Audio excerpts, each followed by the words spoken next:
Alrighty then.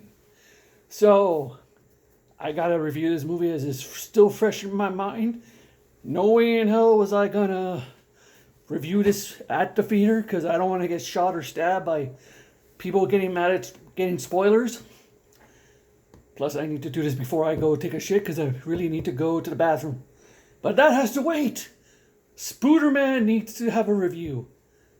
All I gotta say is, damn, holy shit, the best movie ever made. Well, not the best movie ever made. So far, MCU, Endgame, and all that stuff. Did not go to the bathroom once because I wasn't going to miss one scene of this. Because I love this movie. Alright, let's start out with what's going on in this thing. It's true. Tobey Maguire and Andrew Garfield are in this. The way they were brought in was amazing, but let's back up. So, this takes place right after J. Jonah Jameson, the Alex Jones of this universe, and he actually made some jokes about that. Like the green screen in his mom's basement, and also how Alex Jones always hawks his products on his radio show. J. Jonah Jameson did the same thing in this, so he's the Alex Jones in his universe. But yeah, everybody in the whole world knows that Peter Parker is Spider-Man. Some people love it, some people hate it. Hannibal Buress hates it because he didn't get much lines, but he hates it. J.P. Smoove loves it. Martin Starr loves it. The principal and the other guy. Martin Starr is the principal, right? Or is he just a teacher? No, it wasn't. That's some other guy. Okay, never mind. That guy wasn't in there. The Chinese principal. He wasn't in this. Anyways, I'm going off in different directions. Okay. So they get arrested. It's funny how MJ and Aunt May are the only ones that say, like, don't talk to them unless you have a lawyer. It's... Yes. Oh my god. The crowd went nuts. Matt Murdock. I was going to say Trevor from GTA. What am I thinking? Oh my god, this movie. Matt Murdock. Daredevil himself is in this movie. So, and Netflix MCU TV shows are officially canon. Especially with Hawkeye showing Kingpin. So it's officially canon now. We're going to get Iron Fist later on. Maybe. I'm hoping. If they brought in Matt Murdock, you know they're going to bring in Iron Fist, Luke Cage, Jessica Jones. Oh, and the Punisher later on. Am I missing someone? Daredevil, Iron Fist, Jessica Jones, Luke Cage, Punisher. That's about all of them. But yeah, they're officially canon now. But yeah, the crowd went nuts when Matt Murdock showed up. He didn't lose a beat. He caught a brick with his hand. Yeah, I love this. Oh, Foggy's in this universe. Oh my god, the possibilities now. Oh god. Just can't imagine. Okay, so Peter goes to Doctor Strange. Says he wants people to forget who he is, but he's fucking up the spell and keeps on fucking up the spell. Yeah. So Doctor Strange has to contain it in a box, otherwise some shit's gonna go down. But some of it did go through, so people from Dinner. I love how they say like 5 times. Doctor Strange says, like, you interrupted me 5 times. Spider-Man 1, 2, 3, Amazing Spider-Man, and Amazing Spider-Man 2. 5. But there could be more because he said other people got through. But he specifically said 5. So from Spider-Man 1, we got Willem Dafoe is back and de-aged. They de-aged him, and he still looks good.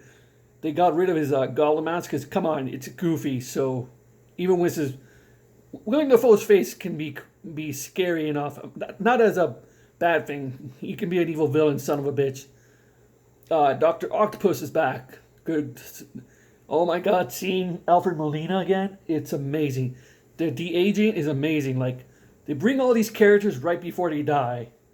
And they mention this in this movie. It's like, oh, these guys are destined to die. And like, yeah. Lizard died in Amazing Spider-Man. I gotta go back and watch that. I kind of forgot. No, he went to jail. Never mind. Lizard still lives.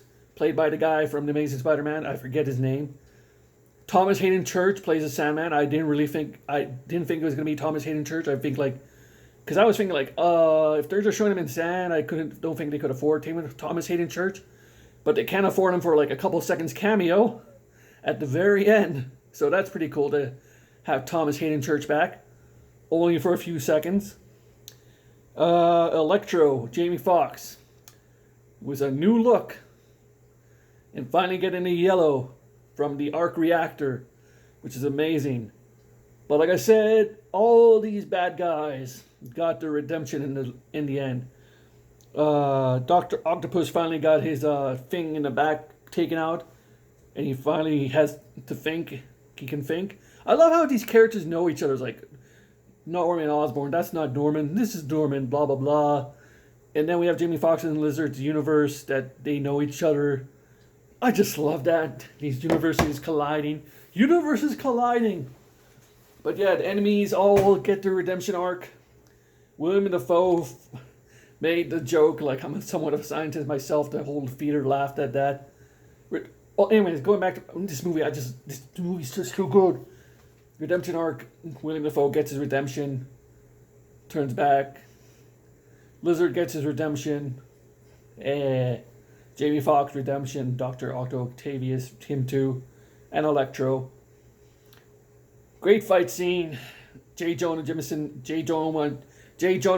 being such a dick in this as usual, but I love it because how can you hate J. Jonah Jameson?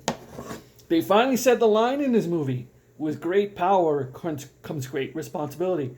Right before Aunt May dies, I should have seen that coming, but I didn't. I go like, "Sweet, they finally made the line. They did the line," and then she dies. Very saddening. Marissa Tomei did an amazing job. Yeah. And how they brought Doctor Strange got the ring to give to Ned, because Spidey put him in that thing for 30 minutes. The rest of the movie, he trapped him in there and brought the ring, gave it to Ned, and Ned thinks he can do magic all of a sudden because he doesn't realize he's wearing the ring, so he's doing this like making portal holes. So that's a great way to bring in the original OG. Andrew Garfield first they brought in. Bring in Spider-Man. They see Spidey in the distance, like they're going like, Peter, Peter, come here. Spidey is like running towards the thing, and you can hear the crowd going absolutely nuts. And as soon as he takes off his mask off, it's Andrew Garfield. People lost their shit. And then we're waiting for more. And as soon as Ned did the final thing, I'm going to, come on, Toby. I think I'm the only one that said it in the line. I think I'm the only one in the theater that said that because no one else said anything. But as soon as Tobey Maguire showed up, it was like a Hulk Hogan pop. The crowd went insane. I love how Tobey Maguire still looks young with the de-aging, but more of an adult. Because how old is Tobey Maguire now? He looks really, really oldish, but not really too old. But enough de-aging to make him look like a full-grown adult in his late mid-20s, I believe. Because he said he's been through a lot. Because there was conversations here and there. I love how they mentioned the web shooters, how Andrew Garfield and Tom Holland had web shooters, and Toby's this there goes like, no, they come from my wrist. And they all asked the same questions we were all wondering. He's like, how does that work? Does it come from anywhere else? Yeah. Oh my God. When the three Spider-Mans got together to pose on a rooftop, that was amazing. Oh my God, this movie. What else can be said? What else can be said? Perfect pacing. Perfect pacing. And the dialogue was cool. Of course, there's comedy in there, like Ned saying, like, in your universe, what happened to your best friend? It's like, oh, he became evil and I killed him and he died in my arms. Andrew Garfield didn't say anything because he knew, I might as well not say anything because my Harry Osborn had to fight him too. What am I missing? Fight scene on the Empire State Building was great, amazing. How they introduced each character got their different screen times and absolute blast. You can tell that these people were having a great time. Each one got their moment in the sun. Lizard was in the truck the entire time while everybody else was in the apartment. I love how they could control Dr. Ock arms. Because, like, you know, Tony Stark's weaponry can do that from other worlds. Damn this movie, wow.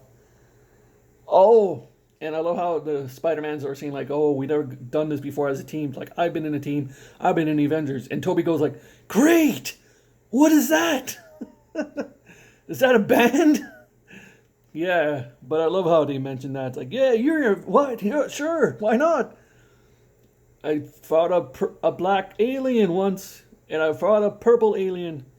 I love how Jamie Foxx said, like, hell, I thought you would be black. There's got to be a black Spider-Man somewhere, which makes me think that Miles Morales can be in this thing, like a cartoon version goes into a real life. You know, I don't know how they're gonna do it. Like Miles Morales' cartoon, and then he all of a sudden goes into the real world. They can do it. It's a multiverse. There's different multiverses. There's a cartoon Spider-Man. Why wouldn't there be a real life version of Spider-Mans? So yeah, one day we can get Miles Morales, who gets to play Miles Morales in a live action version. Maybe the same kid. Who knows? I don't know. But the possibilities, it did say like, oh, there's got to be a black Spider-Man out there somewhere. Got me thinking. Speaking of the black alien that Tobey Maguire fought. Ha! The other Venom was the other Tom Hardy. I don't know why I call him Tom Holland, but it's Tom Hardy. He made an appearance in this at the very, very end. And he's also from a different universe because he went snapped back to his reality because his reality didn't have Thanos and the whole 5 years gap. But yeah, he went back to his universe and left behind a little symbiote of black symbiote. So we're going to get Eddie Brock in Tom Holland's universe somewhere down the line because we have a little bit of that symbiote in this thing. And the final end credit scene is just them setting it up for the Doctor Strange Multiverse of Madness movie, which looks good. It looks like they're going to have Doctor Strange Dark against Doctor Strange the Good. But yeah. But amazing movie as always. Oh my god, so great having the three Spider-Mans. Andrew Garfield. Andrew Garfield his entire time was like, no, I'm not in this movie. Wasn't really much of a secret, but it was awesome to see anyway. Tobey Maguire was silent the entire time, not saying anything that he was in this movie. But yeah, William Dafoe, Alfred Molina, Jamie Foxx, Thomas Hayden Church, the guy who played Lizard, all did an amazing job with their screen time. Yeah, I didn't want it to end. I did not want it to end. And now, no one knows who Peter Parker is, so he has to start over, yet he's still Spider-Man. And J. Jonah Jameson is still after his dick. And somehow Peter Parker is now in a apartment. And the guy said, like, the first of the month the rent is due. I was hoping it was the dude from Spider-Man 2 Rent. But that's too much to ask. That's too much to ask for now. But yeah, if Happy used to date Aunt May and now he doesn't remember Peter. There's so many questions in here. Like, yeah, do you not notice that there was a kid in the picture with Aunt May all this time and all that stuff? I don't know what else to say, but this movie was great. It was amazing. But yeah, is there anything else? Like the Netflix MCU, it's like Venom is in this. Well, we just have to see with Doctor Strange and Multiverse of Madness now that the whole multiverse is in this. There's so many possibilities now for Fantastic Four. Plus Morbius is coming out, so that's in Venom's universe of Tom Hardy. Wait, no. Okay, Morbius is in Tom Holland's universe because Michael Keaton is in this, so it's this universe. Yeah. Oh, keeping track of these universes, man. Keeping track. But anyways, I need to go take a dump. And that was a great movie, guys. 5 out of 5. Take it easy, you guys. Bye.